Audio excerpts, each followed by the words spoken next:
I love Monique. I really, really do. I love her personality. I think she's hilarious. The makeup, okay. You know, it could be better. And you know, I'm not one to talk, but I'm just saying, I'm not on RuPaul's Drag Race season 10. Also, I think that, and I know some of you guys talked to me about this in the comment section, but guys, I still can't wrap my head around her making outfits 30 minutes before, when she's saying that she's doing that because she doesn't have money. Because Monique Hart has not been the first drag queen on RuPaul's Drag Race who has not had money and made it work. She's on a season with a lot of drag queens who are saying, I gotta make it work. Monet Exchange, The Vixen. They're still able to pull out money from somewhere or make something work. I mean, I don't know. I really don't know. I just don't understand how, like, I get that she brought, because she didn't have money, she just brought fabric and, you know, came to the competition and was making stuff as soon as she heard the themes. I get that, right?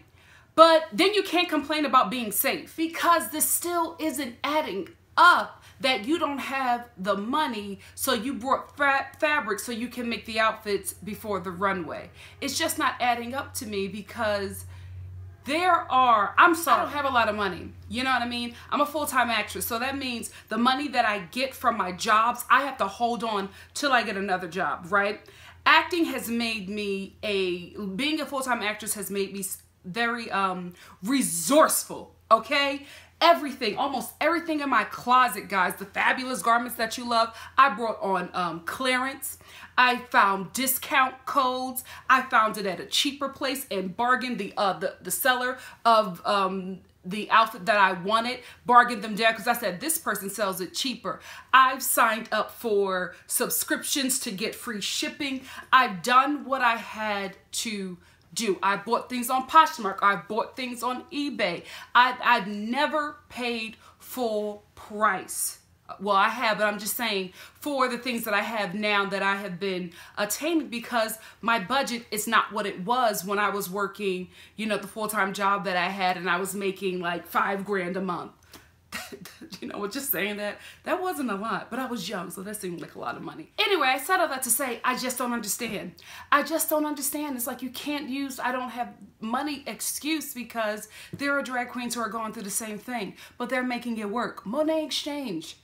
That dress was not anything like what Cameron has. Obviously, Cameron has money. You know what I mean? Obviously, Miss Cracker has money. You know, or there are some queens who are just very, who are seamstress, who know how to create a garment. You know what I mean? They're using their skills any way you can. And yes, there are some queens who have sugar daddies, because I am what? Sickening, okay? You know, there are some queens who do that. Then there's some queens who come for money. But I'm just saying, Monique is not the first drag queen to not have money to be on RuPaul's Drag Race and kill it. Girl, to me, it's just time management, and it just reads a bit lazy. That's what I'm sorry, that's what I'm getting from it. It just reads a bit lazy. So at this point, you just need to be okay with being safe, because your excuse for not having garments is not adding up to me. It really, really isn't, because there are ways around it if you want it. So just be fine with being safe, because obviously your drag and your personality is keeping you here. Your garments may not take you to the top, but they'll probably get you to the top 3.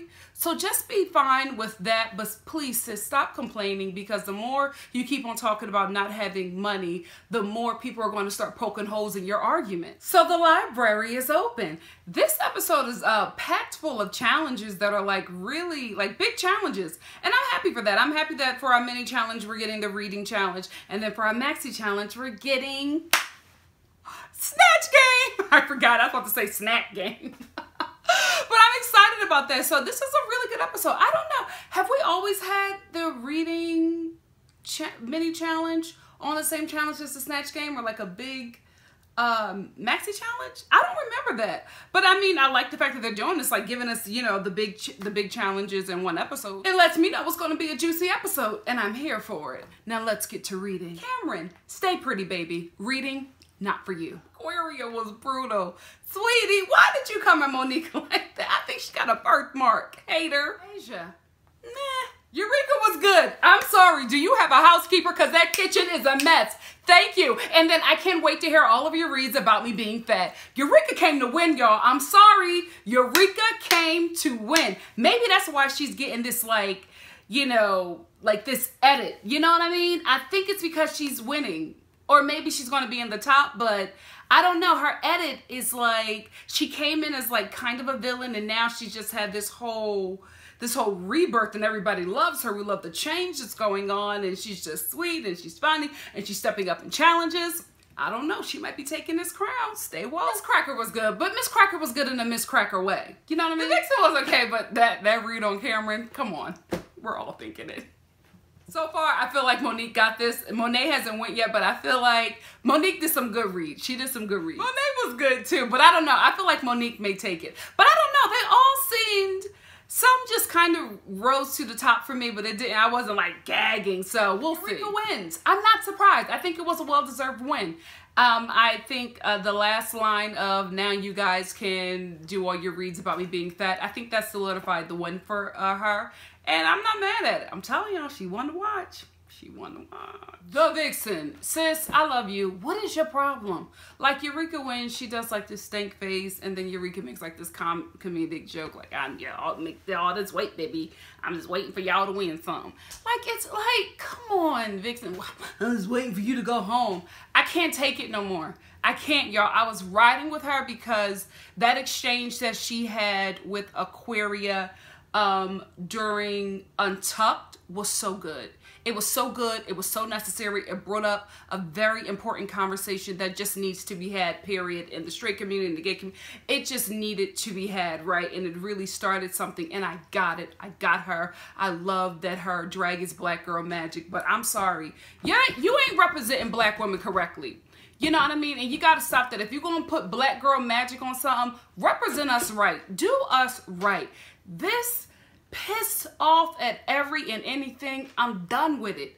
I've defended it enough. I'm done, sweetie. You got to bring some joy at this point, because there are way too many people who look up to you and who are rooting for you, and you just like, you're making it difficult. Oh, step your tuck up. So step the tuck up. Hey! So far, I'm here for who the queens are playing. Monet Exchange, that Maya Angelou voice. I don't know, she might win this challenge, because the voice alone, I was like, yo, you doing the damn thing. You practiced. You was ready. You were ready for the Snatch Game. I was worried when Cameron said she was doing China the Wrestler, and then she did the voice, and I was like, okay, you got something. Then we get to the Vixen. Blue Ivy. This may be your week, boo-boo. This may be your week. Bianca Del Rio. Bianca Del Rio got me into Drag Race. I remember, I'm about to get real personal here. I remember I just had really bad cramps one day. And I had took some ibuprofen, and I was just waiting for it to kick in. So I just needed something to take my mind off of the pain that I was going through. I was waiting for my pills to like basically numb my wound. And I was just flipping through channels, and I landed on a Logo at the time. Because, you know, when your regular channels aren't bringing it, you just start searching, right? And I never really, you know, saw anything on Logo that like intrigued me. And it wasn't because I was like straight, but it's because I'm straight. It was because I felt like every time I went on, there was like Designing Women and the Golden Girls. No shade to Designing Women and the Golden Girls, but I've seen them all, and I gotta be in the mood. You know what I mean? Because like when you watch one Golden Girls episode, you gotta watch the whole season. Same thing with Designing Women. So I just didn't really see anything on there, and then I saw this, and I was like, what the hell is this? And I was hooked. I was hooked. I became an instant fan of Drag Race. I became an instant fan of Bianca Del Rio. That entire season was such a good season. And because of Bianca Del Rio and that season of Drag Race, RuPaul's Drag Race, I went back online and I watched all the previous episodes except for season 1. I got through episode 1 and I just couldn't, that filter. The devil is a liar. But she is the reason why I'm here now. So thank you, Bianca. Thank you so much. Now listen, when Eureka said that she was doing Divine, I was like, oh, perfect. I see it, but I saw it. Then she did the impersonation, and I was like, sis, you need to do Honey Boo Boo. You know what I mean? Because I feel like if Eureka does Honey Boo Boo, then I feel like Money Exchange may have her on for her money, and it'll be a really good Snatch Game, because we all know that the Vixen is going to bomb Blue Ivy. Like, what? Monique, I hope that you are playing it down, and you sell the hell out of Maxine Waters, but I kind of feel like I want her to go with Cookie Lyons. I don't know. I just feel like from what I've seen from Monique, she just has the natural mannerisms to really nail Cookie Lyons. So I don't know. You in danger, girl. Then we get to Asia O'Hara. First of all, I'm insulted, right? You mean to tell me you can't make Whitney Houston funny without drugs? You're not a Whitney Houston fan. Whitney Houston been shady since she got out of her 20s. You know what I mean? Like when Whitney Houston became like an established artist and hit her 30s, it was, oh, go away from me. You know what I mean? Like that's, Whitney Houston is a diva, you know, was a diva. And I don't know, when she said, I don't know how to make her funny without the drugs thing, I was like, you're not a fan and you don't know Whitney Houston. Like there are so many moments from just like interviews with Whitney Houston when she was younger, where she's like rolling her eyes, and she never, you know, you got to watch her interviews. She was never here for them interviews. Whitney Houston had to be in a mood to do, like she had to feel like doing an interview, and 99.9% of the time she didn't feel like it. So I'm just like, that offended me. You know what I mean? Because a lot of people now make a joke of her because of how she ended, but don't get it twisted. Mother changed the world, okay? Like, let's not play here. She had, her demise was heartbreaking. But before that, sis killed it, okay? Even high out of her mind, she killed, I'm going somewhere, but that bothered me. And then the Beyonce, you from Texas and you can't do Beyonce, like, so many people are in trouble. I can't. Guys, I'm so glad that Bianca Del Rio was just like, but you knew the Snatch Game was coming. It's a staple on Drag Race. So I don't understand how you don't have anything else. I'm hoping that Asia is just playing it up. You know what I mean? Because it's a TV show. They got to give us suspense. I'm hoping that's what's happening. But if she came here relying on Whitney being a drug addict and not even recognizing the fact that Whitney Houston and Rupaul had a really good relationship. So do your research. Lazy queens and queens that don't do their research, queens who come to this show unprepared, I got a problem with. I really do. Step your tuck up.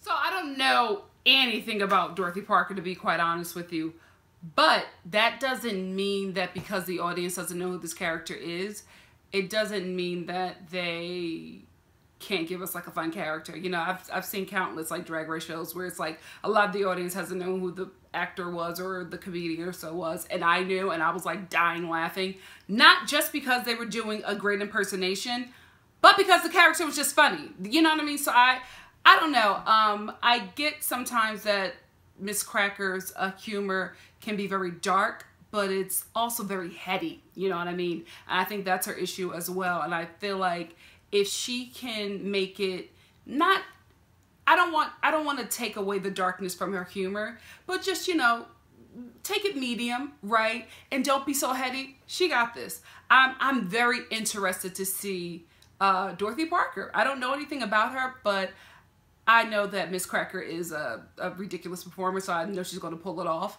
I hope she'll pull it off. But yeah, I just feel like if she can figure out how to just work different audiences, that's the thing. I think Miss Cracker performs a lot for people who know Miss Cracker, who are fans of Miss Cracker, and that's the issue that she's having with appealing to a larger audience, and that's basically what RuPaul's Drag Race is. It's taking queens from their stan community to the world.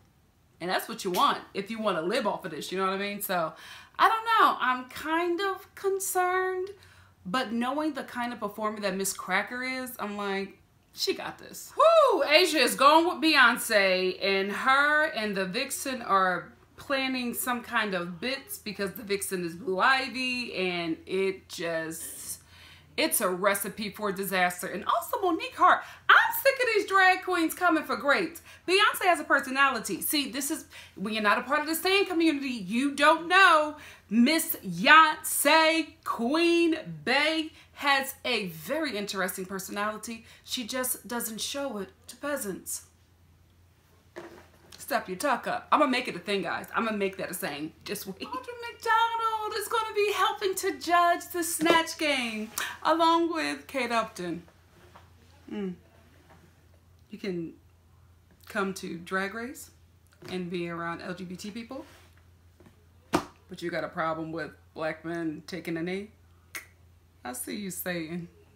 This is publicity. You probably got a lot of choice things to say. You know what? I'm going to leave it alone. But I'm telling you, if they got a problem with one, they got a problem with the other. All that evil just rolls together. I want to see how Kate's going to handle all of these Trump jokes. Ooh, this Snatch Game is going to be rough. The only one who I got a little bit of a chuckle out of from was, I think this Snatch Game is for Monet Exchange and Aquaria to win. Everybody else is reading very flat. Aquaria, I didn't think the impersonation was there, but she has some good bits. Eureka as well. Eureka is Eureka. You know what I mean? I'm not getting Honey Boo Boo, but she has some good bits. I feel like the bits for Aquaria and Eureka are going to, you know, make them competition for Monet Exchange. But Monet Exchange started off strong. I mean, the voice, the outfit, the teeth, you know, that line about why the cage bird sings. This is for Monet to win. I hope she got a banging outfit, sis. Please, if you're going to kill the Snatch Game, kill the runway so you can finally get a win. Aren't you dead? Like dust, still I rise. Monet is going to win this. Or Eureka. Eureka has really good bits. The character isn't there, but the bits are really good. And Audra is like getting her life from Eureka and Monet. So I think it's between them two. Let's see what you got, Aquaria. Monet won this. Monet won this. That's a little Yes, Monet. Come on. We knew you were a great performer. Thanks for bringing it out. Oh, Lord. Let her have a sickening look. Please. She needs this win. Asia, when has Beyonce been this angry? Oh, my gosh. I've never seen this Beyonce. And in my mind, she's my best friend. So I know her better than all of you. I sound crazy. It's the truth. I'm ready for the Vixen to go. I'm ready. This has to be her week. I feel like it's going to be her and Asia in the bottom. And from what I know about Asia, she's an amazing performer. She can't do impersonations, but she can lip sync. So it's going to be one or the other. They both did terribly. And the Vixen is just, it's not fun to watch her. You know what I mean? I was rooting for her because I felt like, you know, I got her. I understood. Especially their conversation, basically white feminism and drag was very important, but you know, to come at Eureka for doing a good job, I just feel like the Vixen is miserable. It is what it is, and I feel like she's using black girl magic and fighting for black rights and all of these things, which are important, you know, and bringing up black issues within the gay community, very important, but I think she's using it poorly to just hide the fact that she has a nasty attitude. And it's so unfortunate because I just feel like I don't understand how Shea Coulee is your mother. Like, I don't get it. I do not get it. I don't see any Shea Coulee in the Vixen. I don't see it at all. I don't get it. Maybe just because they're from Chicago. I don't know, but there's no way you could have been mentored by Shea Coulee and you came on this season like this. Absolutely not. No, I don't believe it. Fraud. Fraud. Just as I say that about Vixen, we get this wonderful moment where the queens are talking about some really important topics, white fragility. Then we get to see more about her, the kind of drag that she does. I love that whole, see, this is my problem. We get into the workroom, right? And we get these wonderful moments from Vixen, or in her confessionals. We get these wonderful moments. That whole idea of somebody said, a white gay person said that South Side trash ruined Pride, meaning that the black people there ruined Pride. And for her to then become Southside trash, this is what we want to see. This is what we want to know. I love that. Then we get these moments of her just being awful, and I'm like, how do these two people exist? One of them has to die, or you have to work together. And right now, they're not. They're just not working together. You get this activist vixen, and then you just get bitter, nasty vixen. And I love the fact that Asia was just like, she reminds me of that girl who always has to defend herself. Absolutely, I get it. She also reminds me of somebody who was bullied. And so, you know, and when you've been bullied and you finally get a voice, it's a lot. So maybe she just got her voice, and we can't receive her right now, or I'm speaking of myself, I can't receive her right now until she gets some healing, because it's too much. It's too much. As somebody who has been through that, I get it.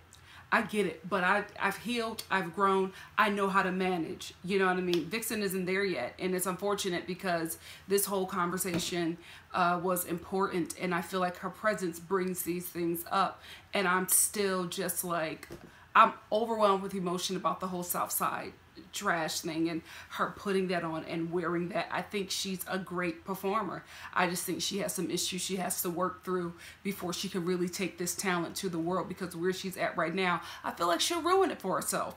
And Ru didn't create this opportunity for queens to not go far. You know what I mean? So I don't know. Maybe she need to take some time. I don't know. I really don't know, but we get these glimpses of the vixen and the work that she does, and it's beautiful. And then you cut to her just being awful, and I can't stomach it. I can't anymore. Ru. The makeup is great. The dress and the wig. May the Lord watch. Yeah. Bless her heart. Bless her heart. I love this runway theme. Mermaid fantasy? Yes. This is a good episode. We get the reading room, we get the Snatch Game, and we get this wonderful runway of mermaid fantasy. Yes, whoever put this one together, this was a juicy one. Monique Hart. I don't know what's going on. You may be in the bottom, sis. You may be in the bottom. This makeup, what? Miss Cracker looks amazing. Absolutely amazing. And listen, I understand Monique Hart. This seems like something she paid for. Or she could just be crafty enough to have created this, and not everybody has that ability, but she looks amazing. She looks absolutely amazing. Her character wasn't that great in Snatch Game, so she might just be safe.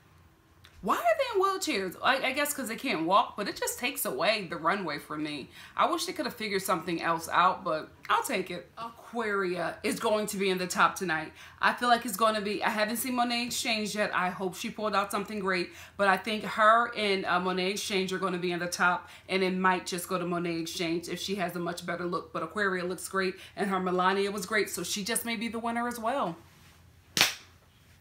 She brings it. Like, she brings it. Hate on her all you want. Hate on her age or whatever, and, you know, her shadiness, but she's bringing it.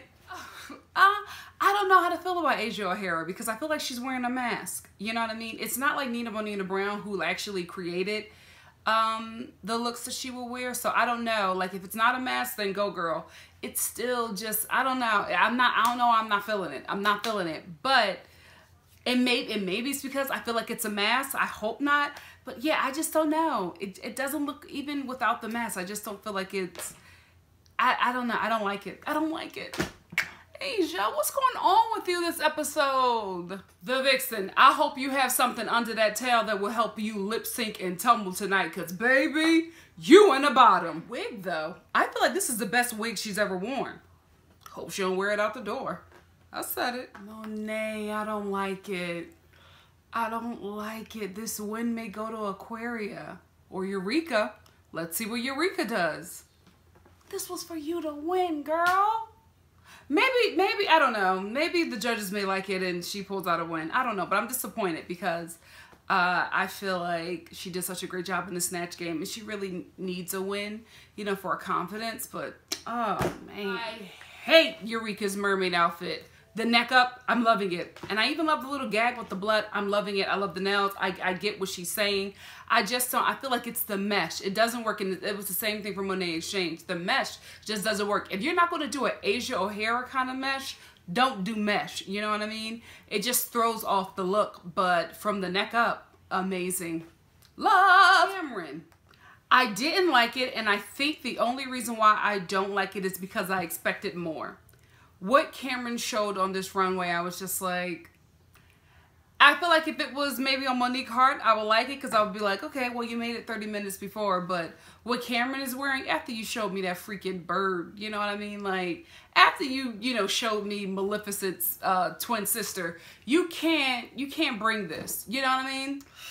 Well, what happened on this runway and at the Snatch Game, guys? How do y'all not know? I can't. I don't know who's going. Of course, Miss Vanjie returns. Like, her essence is still on this show. If she doesn't return in person, missed opportunity. Missed opportunity. Really excited for Maxine Waters, but you didn't really dig into who she was. You had set bits. So Monique was not happy with her critiques. I don't know. I just feel like the taste level isn't there.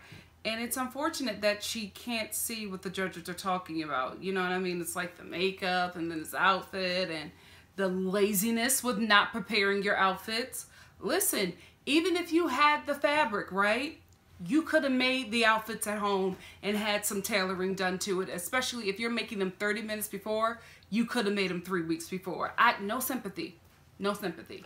Even in the Vixen's critique, she comes for Eureka.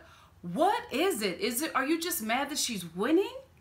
Like, if you just focus on the competition and what you're doing, you would never be fazed by Eureka, because I feel like the Vixen has it in her. I just think that she's so preoccupied with other things. She's not really focused on this competition, and we're getting the worst of her. And it's unfortunate. It really, really is. So messy RuPaul gonna ask the queens, who do they think should go home? And it just got ugly. It got ugly, and I'm officially on the train. Like, I've been going back and forth because I love her. I love what she brings up, but the Vixen gotta go. The Vixen gotta go. Like, at the end of the day, sis, you're mad that Eureka is winning. You really, really are. You're mad that she's winning, and anything that she does annoys you. We have seen, like, I don't know. I feel like if Eureka was off, we probably would have seen it as well. Like, the Untucked, I did not agree with her. I was totally on the Vixen side. But from that point on, she has tried. Even when you have insulted her to her face, she has tried to be kind to you, to understand you, and you keep on coming for her. And I've noticed that you only come for her after a win. How unfortunate and how disappointing to come on this show representing not only Chicago, but Shea Coulee, who was amazing on her season. You are completely disrespectful. You need some growth because you got great ideas. What you're doing is amazing, but you need some growth. You really, really do. And just even if you had these issues with Eureka, the way you expressed it in front of judges, the things that you said, it was ugly and it was disgusting, and I am ready for the Vixen to go. If she makes it to the next episode, the game is rigged. The game is rigged. Like, how dare you? That was so ugly and so unnecessary. Eureka, a better woman than me, because, oh, we would have got into it in front of the judges, even after I just talked about being professional. But listen, nah, you can't let people like that try you, because once you start getting emotional and they think they got to win, they'll keep on coming for you. Sometimes you got to knock a bully out. That's when they'll know enough is enough. Listen, the Vixen, I feel like the Vixen was bullied, and she went from being bullied to the bully. It's ugly. I've been there. You got to get that check, sis, because you're not going to work. At the end of the day, this is why you're coming on the show. Why did you come on RuPaul's Drag Race? You're supposed to come on this show so that you can up your profile, so that you can get booked, so that you can travel, so that you don't have to accept tips anymore. You can accept tips, but you also got a booking fee now. You're killing all of that. I don't know what kind of coin the Vixen gonna make after this show. Y'all gotta think about your brand. Why come on TV if you're not getting nothing from it? Okay, this is not the Beyonce stan talking. This is just somebody who has witnessed a lot of Beyonce's career. Even the judges have said Beyonce has not been known to have like this big personality, and everybody's been saying like she doesn't have a personality, there's nothing really to pull from. Pull from her concerts. You could have did the ponytail and had like a string on it and made it work. You know, I'm seeing so many things you could have done. You could have had a microphone and answered every question screaming like Beyonce does that, yeah, how y'all do it? You know, you could have done so many things. She does the neck thing. You could have just did her movements. There were so many Beyonce things that you could have done. If you can't take the Beyonce, you are Beyonce. Thank you. If you can't do that, then do the concert Beyonce. She's given us stuff. Like you can't make that excuse that there's nothing to go off of. You're a performer. You bring it every time. No excuses. Yeah, they just couldn't give it to her. The mermaid just wasn't that great. And I'm not mad at Aquaria winning. You know what I mean? I feel like Aquaria would have been safe. Had Monet had a better mermaid and had Eureka had a better mermaid, she probably would have been up there as well. So I'm glad they're safe though, and Monet should feel proud because she did a good job. I told y'all she's a great performer. Her looks are just weak, but just on the show, she's had great looks and during her shows, like her shows in New York. So I don't know what's going on, but this was hers to win, man. Disappointing, but congrats, Aquaria. You deserved it. That everything you did, sickening. Worth it. So I didn't expect Monique Hart and the Vixen to be in the bottom. I thought it was going to be Asia O'Hara in the Vixen. I think Asia O'Hara keeps on getting saved because she's just a bomb drag queen. Monique, I don't know. I feel like Monique is going to stay. I kind of want Monique to stay because I just feel like the Vixen needs to go home, needs to watch this and do better. You know what I mean? I hope she comes on All Stars and use it as a redemption because, sweetie, I don't see you getting booked from this. I really, really don't. Like, you have interesting shows, but I mean, I'm kind of scared. You know what I mean? Scared of what I'll do if you'll pop off. Because, listen, I'm not going to pay no good coin to come to no show and then somebody's treating me nasty. You know, talking to the audience or any kind of way. And that's what I think you're going to do. You know what I mean? From what you've shown on this show. So, I didn't expect it to be them two on the bottom. I knew Vixen was going to be there. The Vixen was going to be there, but I didn't think it would be Monique Hart. But, let's see. Let's see Monique turn it out. Listen, when she cut that mermaid tail, I was like, oh, Monique is here to stay. You better watch out, the Vixen. I think the Vixen is going to live another day. I haven't made it through the whole lip sync yet, but Monique's wig was coming off, so she decides to take it off. Rue gives like this evil eye to the wig being thrown, and then Monique just isn't really giving it. The Vixen is giving... Gosh, we got to deal with this miserable attitude another week, unless Rue cuts them both. Let's keep watching. And Monique doesn't know the words. Unprepared. Unprepared. How dare you come to this show unprepared? And I knew it from the fact that you said that you make them garments 30 minutes before the runway. Unprepared. How you come on season 10 with this foolishness? Bye, Monique. We got to deal with the Vixen. Rue, cut them both. Cut them both. What the hell is going on? This has to be the worst lip sync in Drag Race history. The Vixen just did a whole body roll. Monique, I'm not even looking at her anymore. I don't know what she's doing. The Vixen just did a body roll with no finesse. No finesse. You thought them tumbles was rough? Child, the body roll. Like, it looked like she was putting herself out for being set on fire. She did a stop, drop, and roll. What is this, Rue? Oh, this is dreadful. Can I tell you, this is the first lip sync for your life that I've watched where after they performed, it was like these slow clips. They were like, ooh. Y'all both might be going home. I'm sorry. This might be the end of the road for the both of you. Go till the end of the road. Woo! The Vixen stays and she makes a comment again that's about Eureka. What is your problem? Like, now it's becoming obsessive at this point, and nah, ma, nah, you gotta check that. Shay, what's up with your girl? This can't represent you, sis. This can't. Although I was very disappointed that Monique came to this show unprepared. She has a great personality. She's lovable. I think this show is going to do her well. I think she's going to have a booking fee. She's going to have a great career after this. So I'm not worried about her. I'm worried about the Vixen. I'm worried about the Vixen. Oof. You in danger, girl. This was a really good episode. It was a really, really good episode. The heart of the show has left, but it happens. You come unprepared, this stuff happens. You don't got your outfits, you don't know the words, sis, it's on you. It's on you, but we love you, and you're going to do well.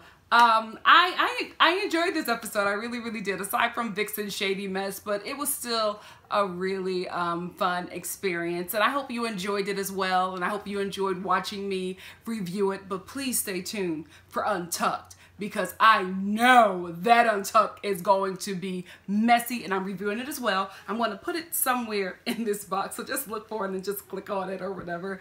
Thank you guys for joining me. Truly, truly appreciate it. I'll see you next week for the following episode of, I was going to say the Real Housewives of Beverly Hills. RuPaul's Drag Race. I reviewed the Real Housewives as well, so if you like those shows, check a sister out. But I'll see you for RuPaul's Drag Race. It's going to be a good episode. And let's not act like we're all not going to be tuning in just to see Ru smack the Vixen. Even if it's a fake, it's worth it. See you then, guys. Bye.